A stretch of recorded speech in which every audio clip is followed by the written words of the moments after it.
മൂന്നാർ പഞ്ചായത്ത് പ്രസിഡന്റിന്റെ രാജിവിവാദത്തിൽ പഞ്ചായത്ത് സെക്രട്ടറിയും അസിസ്റ്റന്റ് സെക്രട്ടറിയും നിയമവിരുദ്ധമായി പ്രവർത്തിച്ചുവെന്ന ആരോപണവുമായി കോൺഗ്രസ് നേതാക്കൾ രംഗത്ത്. തന്റെ മുമ്പിൽ വെച്ച് രാജിക്കത്തിൽ ഒപ്പിടണമെന്ന കാര്യം മറച്ചുവെച്ചാണ് സെക്രട്ടറി രാജി സ്വീകരിച്ചതായുള്ള രസീത് നൽകിയെന്നാണ് കോൺഗ്രസിന്റെ ആരോപണം. മൂന്നാർ പഞ്ചായത്ത് പ്രസിഡന്റിന്റെ രാജിയുമായി ബന്ധപ്പെട്ട വിഷയം രാഷ്ട്രീയ വിവാദമായി മുമ്പോട്ട് പോകവെയാണ് വിഷയത്തിൽ മറ്റൊരു ആരോപണവും പ്രതിരോധവുമായി മൂന്നാറിൽ കോൺഗ്രസ് പ്രാദേശിക നേതൃത്വം രംഗത്തെത്തിയിട്ടുള്ളത്. പ്രസിഡന്റിന്റെ രാജി വിവാദത്തിൽ പഞ്ചായത്ത് സെക്രട്ടറിയും അസിസ്റ്റന്റ് സെക്രട്ടറിയും നിയമവിരുദ്ധമായി പ്രവർത്തിച്ചുവെന്ന ആരോപണമാണ് കോൺഗ്രസ് മുമ്പോട്ട് വയ്ക്കുന്നത്.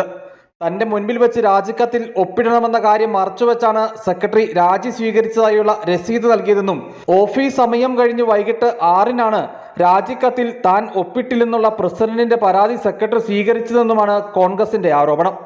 സന്തോഷപൂർവ്വം സെക്രട്ടറി രാജിക്കത്ത് സ്വീകരിച്ചു. 4/26 കൈപ്പറ്റിയതായിട്ട് രസീത് തന്നു. ദീപ രാജ്കുമാറിന്റെ കയ്യിൽ നിന്നും രാജിക്കത്ത് സ്വീകരിച്ചതായി ഞങ്ങൾക്ക് രേഖാമൂലം അവർക്ക് കൊടുത്ത കത്തിൻ്റെ കോപ്പിയാണ് അന്നത്തെ പഞ്ചായത്ത് പ്രസിഡന്റ് കൊടുത്തത്. അതിനുശേഷം നടന്ന നാടകമാണ് ഞങ്ങൾക്കൊന്ന് മനസ്സിലാകാറ്.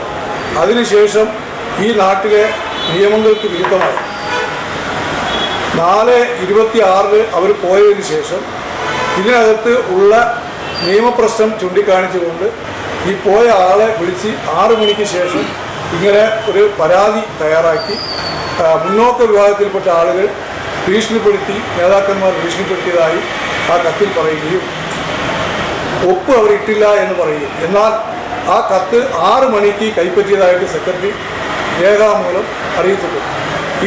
ഇതിലാണ് സെക്രട്ടറിയോട് ഞങ്ങൾക്ക് ചോദിക്കാനുള്ളത്. പഞ്ചായത്ത് നിയമം അനുസരിച്ച് 5 മണിക്ക് മുമ്പാണ് ഏതൊരു കത്തിടപാടുകളും നടത്തുന്നത്.